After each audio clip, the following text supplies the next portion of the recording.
Welcome. In this tutorial, I'm going to show you or teach you how to remove any unwanted object using CapCut. So if you want to know how I did it, just keep on watching.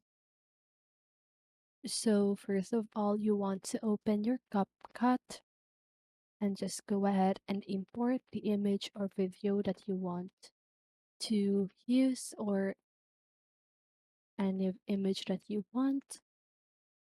And now I want you to do is to add a layer, another layer by doing this. Okay. And now once you click on the second layer that you put, I want you to click on mask here at the upper right side of your screen and choose circle. Okay.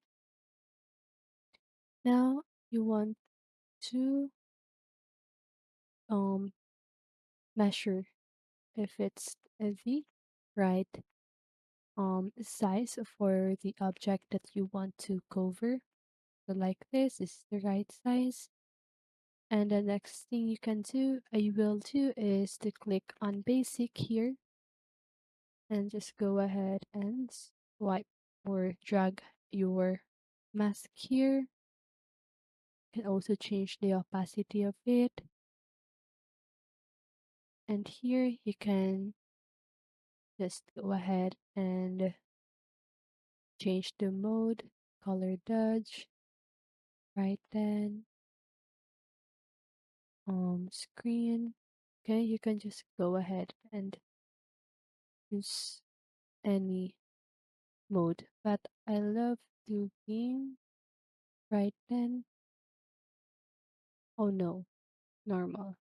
Okay, so it's not perfect, but it covered the object that you want to cover. So that's it. That is how you do it. So we hope this video helped you, and if it did, make sure to like, subscribe, and hit the bell notification so you won't miss a video. See you on the next one, and have a great day.